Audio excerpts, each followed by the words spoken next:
सुप्रभात। Class third, subject Hindi first. आज हम आप लोग को पाठ 24 पढ़ाएंगे। पाठ का नाम है मेरी माँ। इस पाठ में राम प्रसाद बिस्मिल जी अपनी माँ के बारे में लिखे हैं। पहले तो हम आपको राम प्रसाद बिस्मिल जी के बारे में बताएं कि इनका जो है जन्म 1897 में 11 जून को हुआ था। वो उत्तर प्रदेश के शाहजहांपुर जिले में पैदा हुए थे।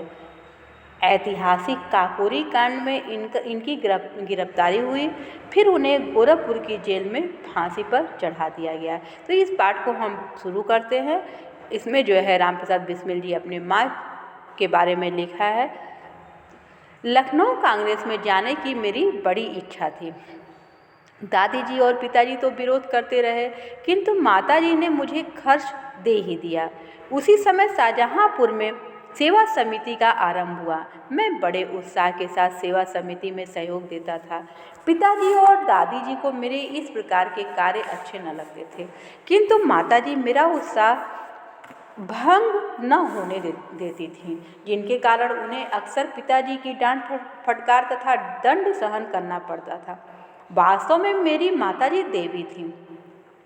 मुझ में जो कुछ जीवन तथा साहस आया वह मेरी माताजी तथा गुरुदेव श्री सोमदेव जी की कृपाओं का ही परिणाम था। दादी जी और पिताजी मेरे विवाह के लिए बहुत अनुरोध करते, किंतु माताजी यही कहती कि शिक्षा ग्रहण करने के बाद ही विवाह करना उचित होगा। माताजी के प्रोत्साहन तथा सद्व्यवहार ने मेरे जीवन में वह दृढ़ता उत्पन्न की कि किसी आपत्ति तथा संकट के आने पर भी मैंने अपने संकल्प को न त्यागा। एक समय मेरे पिताजी दीवानी मुकदमे में किसी पर दावा करके वकील से कह गए थे कि जो काम हो वह मुझसे करा लें।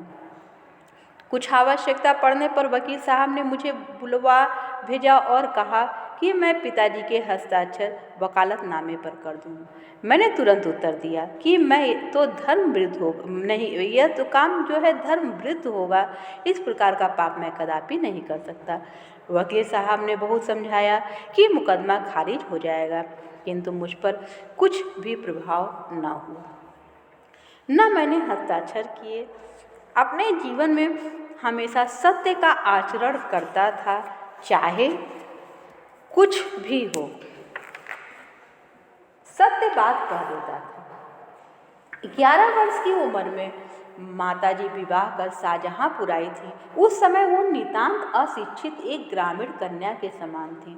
शाहजहांपुर आने के थोड़े दिनों बाद दादी जी ने अपनी छोटी बहन को बुलवा लिया। उन्होंने माताजी को गृह कार्य की शिक्षा दी।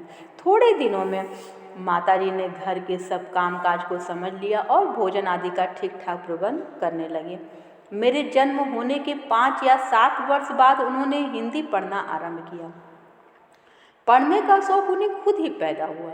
मोहल्ले की सखी सहेली जो घर पर आया करती थी, उन्हीं में जो शिक्षित थी माताजी उनसे अक्षर बोध करती। इस प्रकार घर का सब काम कर चुकने के बाद जो कुछ समय मिल पाता उनसे उसमें पढ़ना लिखना सिखाती। परिश्रम के फल से थोड़े दिनों में ही वे देवनागरी पुस्तकों का अध्ययन करने लगी। मेरी बहनों को छोटी आयु में माताजी ही शिक्षा दिया करती थी।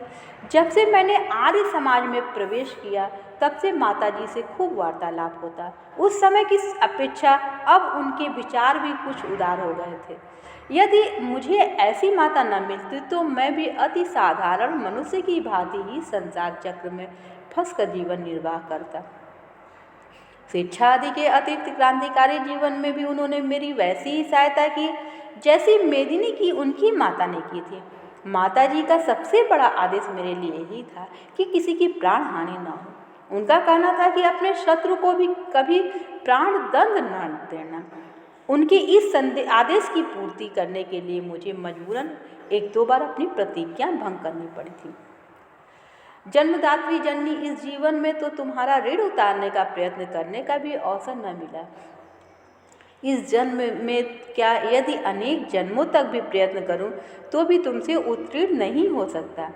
जिस प्रेम तथा दृढ़ता के साथ तुमने इस तुच्छ जीवन का सुधार किया है वह अवर्णनीय है। मुझे जीवन की प्रत्येक घटना का स्मरण है कि तुमने किस प्रकार अपनी देववाणी का उपदेश देकर मेरा सुधार किया है। तुम्हारी दया से ही मैं देश सेवा में संलग्न हो सका। धार्मिक जीवन में भी तुम्हारे ही प्रोत्साहन ने सहायता दी। जो कुछ शिक्षा मैंने ग्रहण की उनका भी श्रेय तुम्ही को है। जिस मनोहर रूप से तुम मुझे उपदेश दिया करती थी उसका स्मरण कर तुम्हारी मंगलमयी मूर्ति का ध्यान आ जाता है और मस्तक झुक जाता है। तुम्हें यदि मुझे ताड़ना भी देनी होती तो बड़े स्नेह से हर बात को समझा दिया। यदि मैंने दृष्टापूर्वक उत्तर दिया तब तुमने प्रेम भरे शब्दों से यही कहा कि तुम्हें जो अच्छा लगे वह करो, किंतु ऐसा करना ठीक नहीं, इसका परिणाम अच्छा ना होता। जीवनदात्री, तुमने इस शरीर को जन्म देकर केवल पालन पोषण ही नहीं किया किंतु आत्मिक, धार्मिक तथा सामाजिक उन्नति में तुम ही मेरी सदैव सहायिका रही।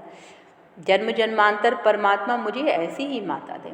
महान से महान संकट में भी तुमने मुझे अधीर नहीं होने दिया। सदैव अपनी प्रेम भरी वाणी को सुनाते हुए मुझे सांत्वना देती रही। तुम्हारी दया की छाया में मैंने अपने जीवन भर में कष्ट अनुभव न किया। इस संसार में मेरी किसी भी भोग विलास तथा ऐश्वर्य की इच्छा नहीं, केवल एक इच्छा है, वह यह है कि एक बार श्रद्धा पूर्वक तुम्हारे चरणों की सेवा करके अपने जीवन को सफल बना लेता।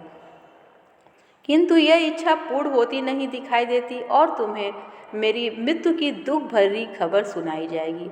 माँ, मुझे विश्वास है कि तुम यह समझकर धैर्य धारण करोगी। तुम्हारा पुत्र माताओं की माता भारत माता की सेवा में अपने जीवन को बलि वेदी की भेंट कर गया और उसने तुम्हारी कोख कलंकित न की। अपनी प्रतिज्ञा पर दृढ़ रहा। जब स्वाधीन भारत का इतिहास लिखा जाएगा तो उसके किसी पृष्ठ पर उज्जवल अक्षरों में तुम्हारा भी नाम लिखा जाएगा। गुरु गोविंद सिंह की धर्मपत्नी ने जब अपने पुत्रों की मृत्यु की खबर सुनी तो बहुत प्रसन्न हुई और गुरु के नाम पर धर्म रक्षार्थ अपने पुत्रों के बलिदान पर मिठाई बांटी। जन्मदात्री, वर दो कि अंतिम समय में भी मेरा हृदय किसी प्रकार विचलित न हो और तुम्हारे चरण कमलों को प्रणाम कर मैं परमात्मा का स्मरण करता हुआ शरीर त्याग करूं। राम प्रसाद बिस्मिल। तो बच्चों, इस पाठ को आप लोग पढ़ लीजिएगा। धन्यवाद।